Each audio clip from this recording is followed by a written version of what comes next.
सबसे पहले रउआ लोगन के हाथ जोड़ के नमस्कार करतानी। वीडियो देखे खातिर दिल से धन्यवाद करतानी। कुछ कहे के चाहतानी रउआ लोगन से। कम व्यू आवता वीडियो पर। रउआ लोगन चैनल के आगे बढ़ाई लोगन। जब चैनल आगे बढ़ता है तो ही मन करता है आगे और नया नया कुछ लाने का, पर चैनल पर कुछ व्यू नहीं आ रहा है तो इच्छा धीरे धीरे मरती जा रही है। तो चैनल के आगे बढ़ाई लो, सुनी लो। आज के गीत जो लेकर आइल बने बहुत सुंदर बा, जरूर सुनम लो। हमरा चुलिया में मोबाइल हो डर के केकरा से बा कहतरी। हमरा चुलिया में मोबाइल हो डर के केकरा से बा। हमरा चुलिया में मोबाइल हो डर के केकरा से बा। हमरा चुलिया में मोबाइल हो डर के केकरा से बा।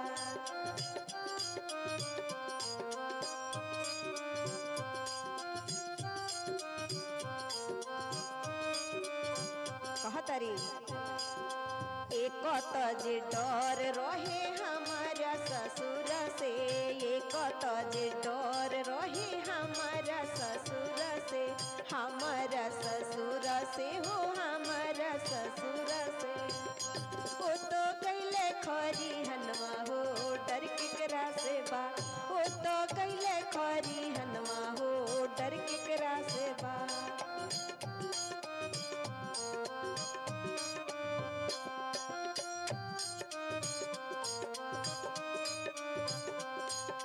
दूसरा में डर रहे हमारो भसुर से, दूसरा में डर रहे हमारो भसुर से, हमारो भसुर से हो हमारो भसुर से। ओ तो कैले हर वहिया हो डर केकरा से बा। ओ तो कैले हर वहिया हो डर केकरा से बा। हमरा चुलिया में मोबाइल हो डर केकरा से बा। हमरा चुलिया में मोबाइल हो डर केकरा से बा।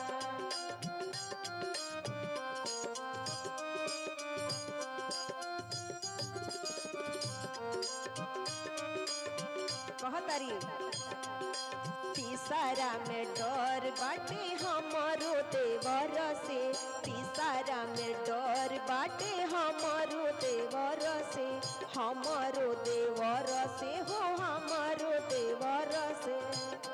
ओ तो कैले कॉलेजिया हो डर केकरा से बा।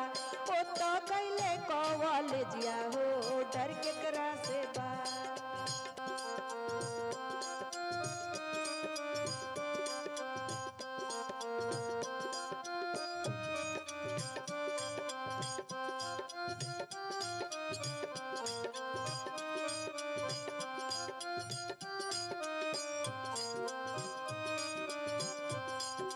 चौथा में डर रहे कहतरी, चौथा में डर रहे अपना बलमू से, चौथा में डर रहे अपना बलमू से, अपना बलमू से हो अपना बलमू से।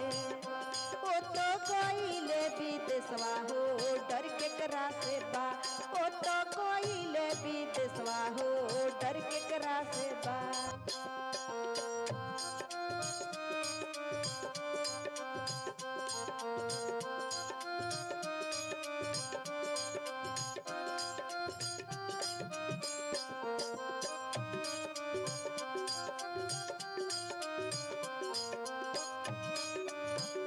हमरा चुलिया में मोबाइल हो डर केकरा से बा। हमरा चुलिया में मोबाइल हो डर केकरा से बा।